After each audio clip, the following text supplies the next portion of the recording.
예수님은 어느 날 후딱 그냥 감성을 가지고 아이고 이 땅에 가야 되겠다 하고 임시적이고 즉흥적으로 오신 분이 아니십니다. 예수님은 오랜 구약시대에 메시아 구주로 오실 것을 예언되었던 분이십니다. 때가 찼습니다. 신약시대가 도래되면서 예수 그리스도는 인류의 구주로 이 땅에 오시게 되어집니다.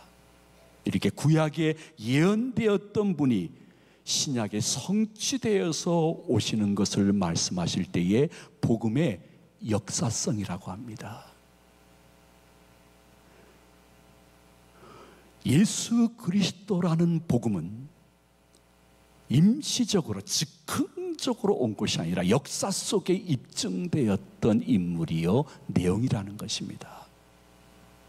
특별히 우리가 마음속에 기독교인이면 꼭 기억해야 될 것은 복음의 중요한 부분 두 가지인 것입니다.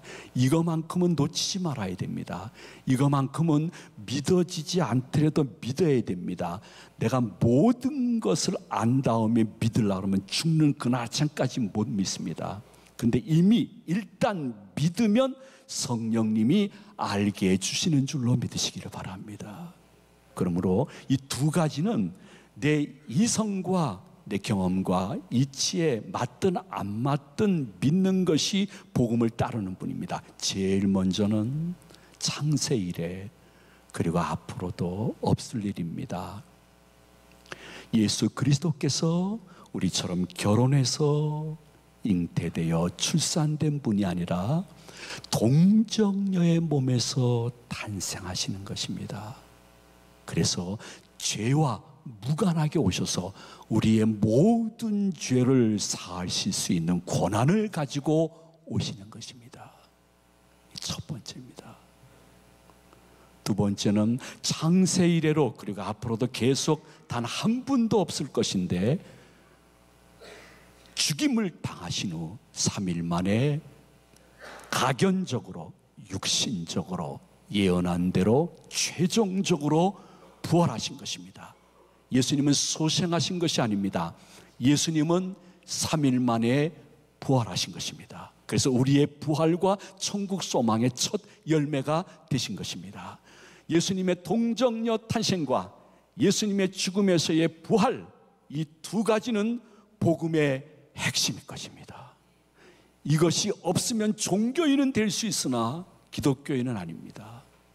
교회를 이렇게 출입할 수 있는 교인은 될 수 있으나 성도의 반열에 오르는 것이라고 말할 수는 없습니다.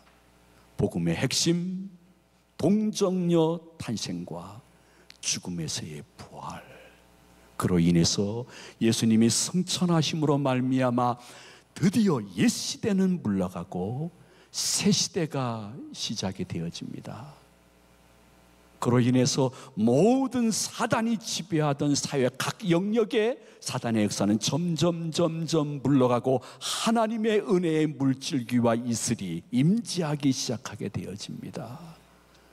그 결과로 이 세상은 사망과 지옥의 권세에 억눌려 있다가 예수님을 통해서 영생과 천국을 바라보며 그분답게 살기 위해서 노력하는 사람들이 생기기 시작하게 됩니다.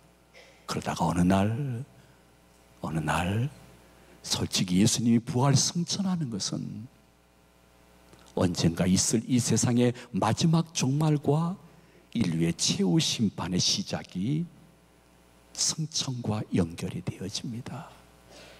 그러다 때가 차면 예수님은 재림하셔서 이 세상의 만물과 지구에 사는 모든 사람들의 영육을 마지막 심판하실 것입니다. 온 상급을 주실 것입니다. 이것을 복음의 종말론적인 진리라고 이야기합니다. 복음은 계속 진행형입니다. 그 어느 날 그분이 재림하십니다. 그리고 마지막 심판, 마지막 상급을 주실 것입니다. 그러므로 우리가 기독교인으로서 진심으로 흔들리지 말고 웬만한 사람이나 환경이 나를 괴롭힌다 할지라도 나는 절대로 주님 떠날 수 없어, 난 절대로 교회 떠날 수 없어, 난 그럼에도 불구하고 끝까지 믿으려고 하는 것은 여러분이 자아의지가 강하기 때문이 아닙니다. 여러분이 삶을 긍정적으로 모든 것을 해석하기 때문에 할 수 있는 것이 아닙니다. 오직 여러분 마음속에 무엇이 복음이냐? 예수님에 대한 모든 말씀이 복음이다. 누가 복음이냐?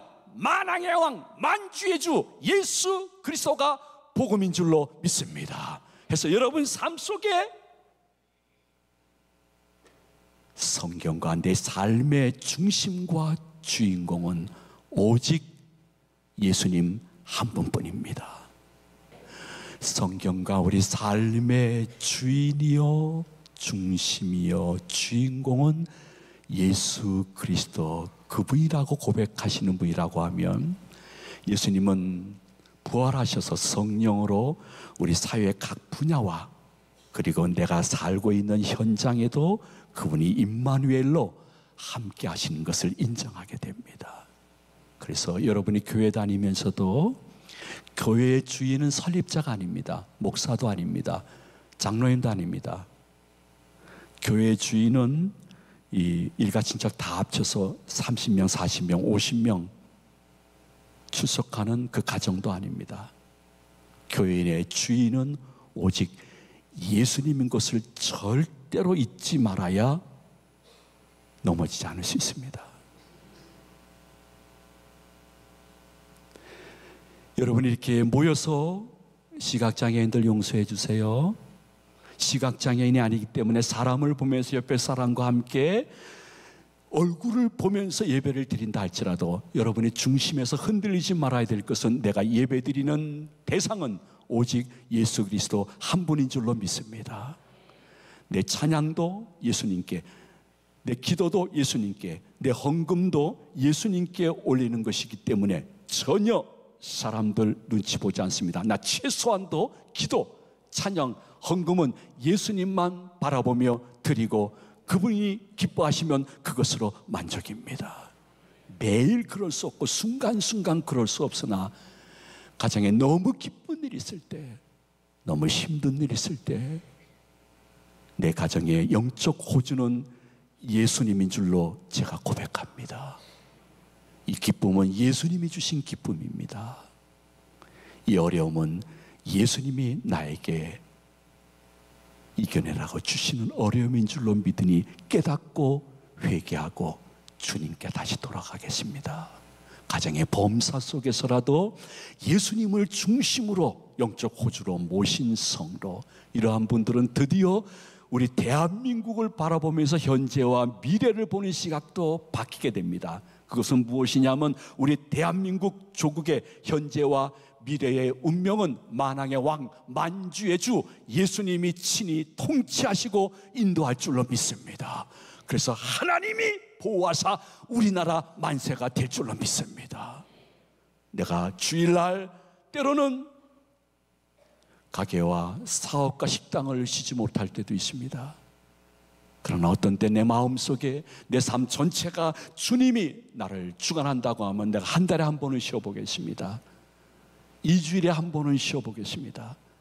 그리고 마지막 내가 수입을 연말에 한번 계산해 보겠습니다.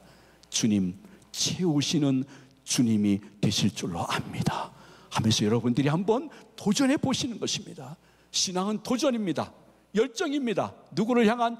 예수님을 향한. 그래서 예수님이 하시면 불가능이 가능케 되고 유에서 물을 창조하셔서 내 신앙 고백에 열매를 주셔서 내 신앙을 한 단계 성숙시켜 주실 그분을 바라볼 수 있는 믿음, 그것이 여러분들을 향한 믿음이 되어지기를 축원해 드립니다. 그렇게 되어지면 여러분 아침에 일어날 때에 24시간 주님과 함께 동행할 수가 있습니다. 일어나서 긴 시간도 필요 없습니다. 짧은 시간입니다. 아휴, 어젯밤 죽는 듯 잤는데 오늘 아침 부활하듯 일어나게 하심을 감사합니다. 일상의 톱니바퀴가 돌아가는 것이 자연스러운 것이 아니라 은혜요 기적인 것을 표현해야 됩니다. 저희 일평생 아침에 일어났을 때의 기도입니다. 오늘 아침에도 했습니다. 왜 24시간 주님과 동행하면 좋잖아요. 아유, 주님 어젯밤 죽는 듯 잤는데 오늘 아침 부활하듯 일어나게 하심을 감사합니다. 여러분, 집에서나 어느 식당에서나 회사에서나 공장에서나 학교에서 계모임 가서도, 동창 모임 가서도 일용할 양식을 주시는 주님께 기도하는 것 부끄러워하지 않게 되는 것은 무엇 때문에 가능하냐면 신앙의 연수가 아닙니다. 복음 주인공이신 예수님의 은혜를 제대로 깨달으면 누가 강요하지 않더라도 기도하고 먹을 수 있습니다. 기도하고 마실 수 있습니다. 아침에 일어나 자녀들이 나가는 것을 보게 되고 남편이 나가는 것을 보게 되면 여러분 마음으로 눈을 뜨고 내 자녀와 남편을 나가여 축복 기도를 예수님의 이름으로 할 수 있습니다. 하루의 일상을 이렇게 지나가게 되어지만 여러분 늘 그렇다는 것은 새빨간 거짓말입니다. 그러나 의식적으로 이렇게 빨간 불이네, 신경질나 바쁜데 아닙니다. 주님이 기도 시간을 주시네. 그것이 바뀌는데 30초일 수도 있고 1분일 수도 있습니다. 아주 번화가는 2분일 수도 있습니다. 그 누구를 위하여, 그 무엇을 위하여, 내 자신을 위하여 혹은 나눔의 기도도 넉넉히 드릴 수가 있습니다. 그 기도가 하루에 한 번 다 채워져 보십시오. 여러분 새벽에 드리는 기도의 양만큼 질만큼 깊어지며 주님과 아름다운 깊이 있는 동행을 할 수 있는 것입니다. 아이고 인하대병원이 보이네, 길병원이 보이네. 여러분 잠깐 인하대병원 길병원에 입원한 성도들을 바라보면서 여러분이 예수님의 이름으로 축복할 수 있습니다. 기도할 수 있습니다. 요양원이 참 많아졌구나. 아이고 요양원, 양로원이네. 거기에 있는 성도들을 위하여 여러분 축복할 수 있습니다. 24시간 주님과 함께 무슨 일, 누구를 만나든지 어떠한 중요한 순간이라도 여러분이 눈을 뜨고 대화를 하면서도 예수님께 기도할 수 있습니다. 주님 지혜를 주소서, 저에게 할 말을 주소서, 저에게 실수하지 않도록 역사하소서. 충분히 할 수 있습니다. 그리고 하룻밤 지나고 저녁 때 혹시 가족끼리 있게 되어지면 잠시 지친 기도를 왜 못하겠습니까? 이게 왜 가능합니까? 이게 24시간 주님과 가능합니까?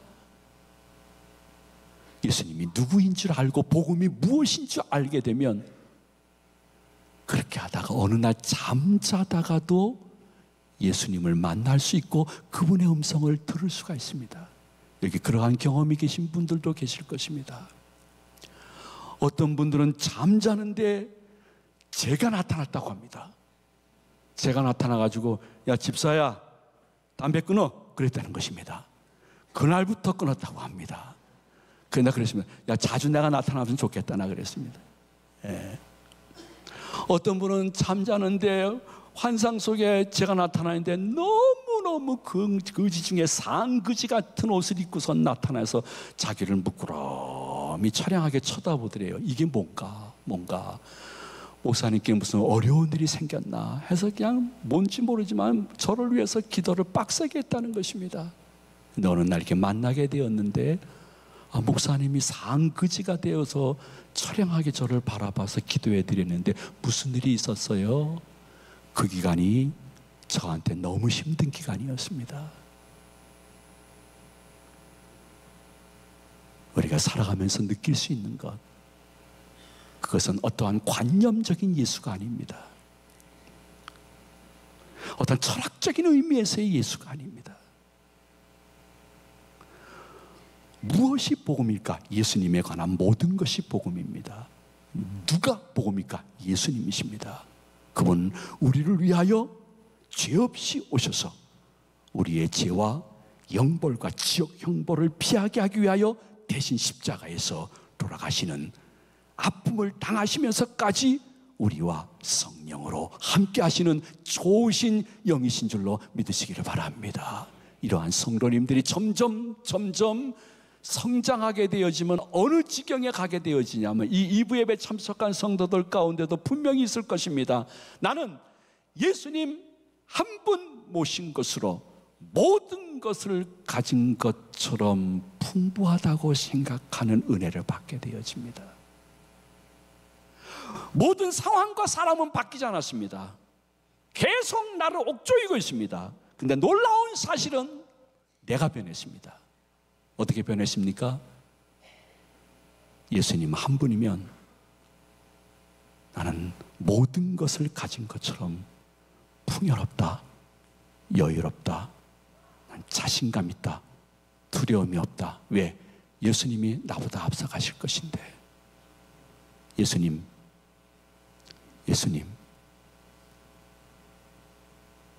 내가 만난 이 복음과 예수님을 나만 간직하기에는 너무나 안타깝습니다. 아깝습니다. 자주 만나는 사람에게 한번 태신자 작정하며 전하고 싶습니다.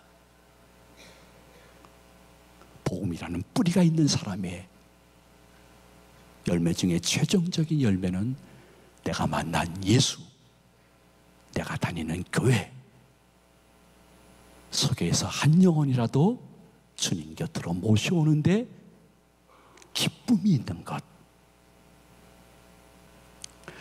저도 그 예수님이나 복음 이런 좀 신경 쓰이고 딱딱한 내용보다는 뭐 이렇게 뭐 가정이라든지 삶에 대해서 설교하라면 제가 꽤 잘합니다.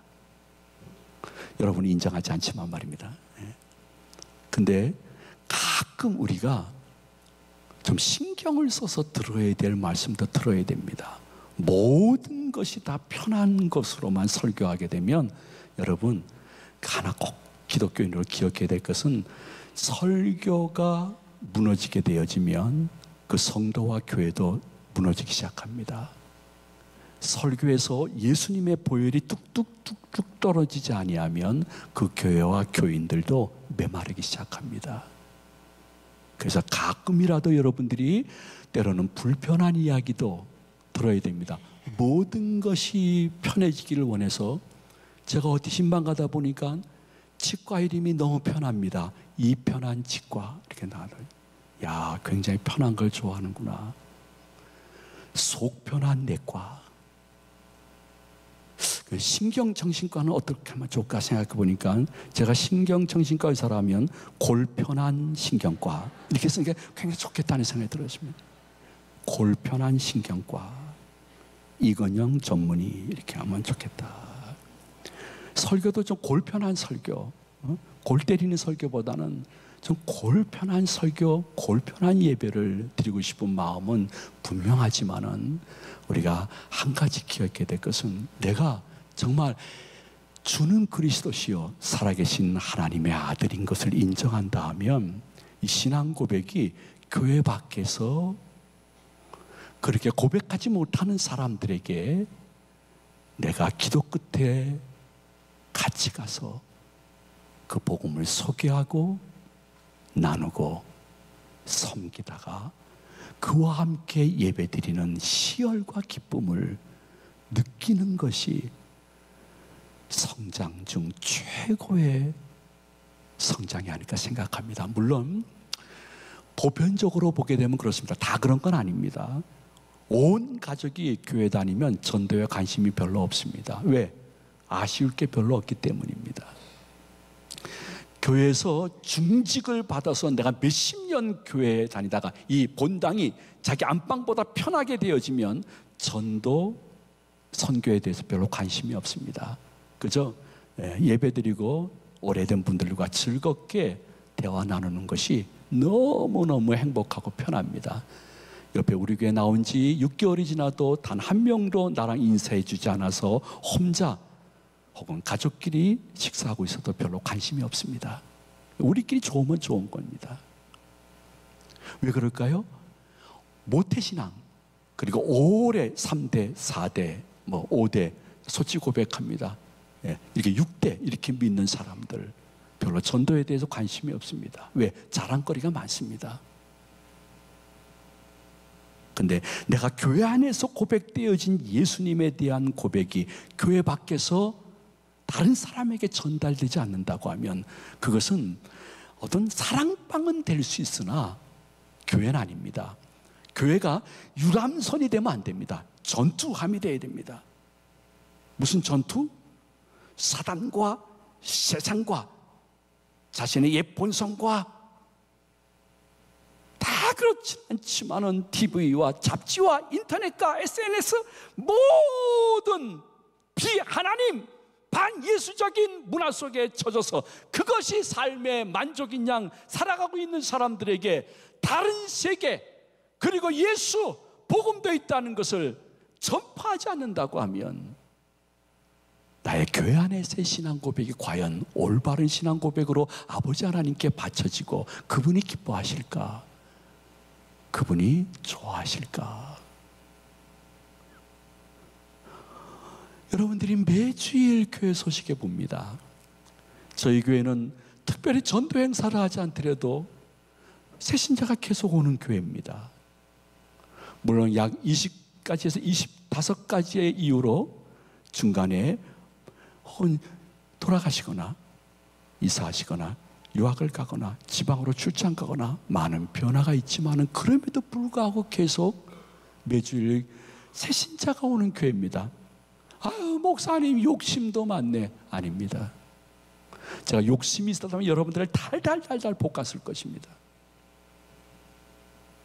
그러나 몇 년에 한 번 혹은 1년에 한 번 우리가 태신자로의 작정해서 그를 찾아가고 섬기고 그와 교제하다가 그에게 한번 본당에 올라올 수 있는, 여러분 기억하잖아요. 청동원 주일이라고 해서 제가 유명 연예인 불러서 주일 오전 예배 때 할 수 있거든 간증 안 시키잖아요. 제가 직접 하잖아요. 늘 들었던 담임 목사의 설교인데 왜 직접 할까요? 이유는 단 한 가지예요. 그에게 복음, 예수를 소개하고 싶어서 청동원 주일에도 제가 직접 설교합니다.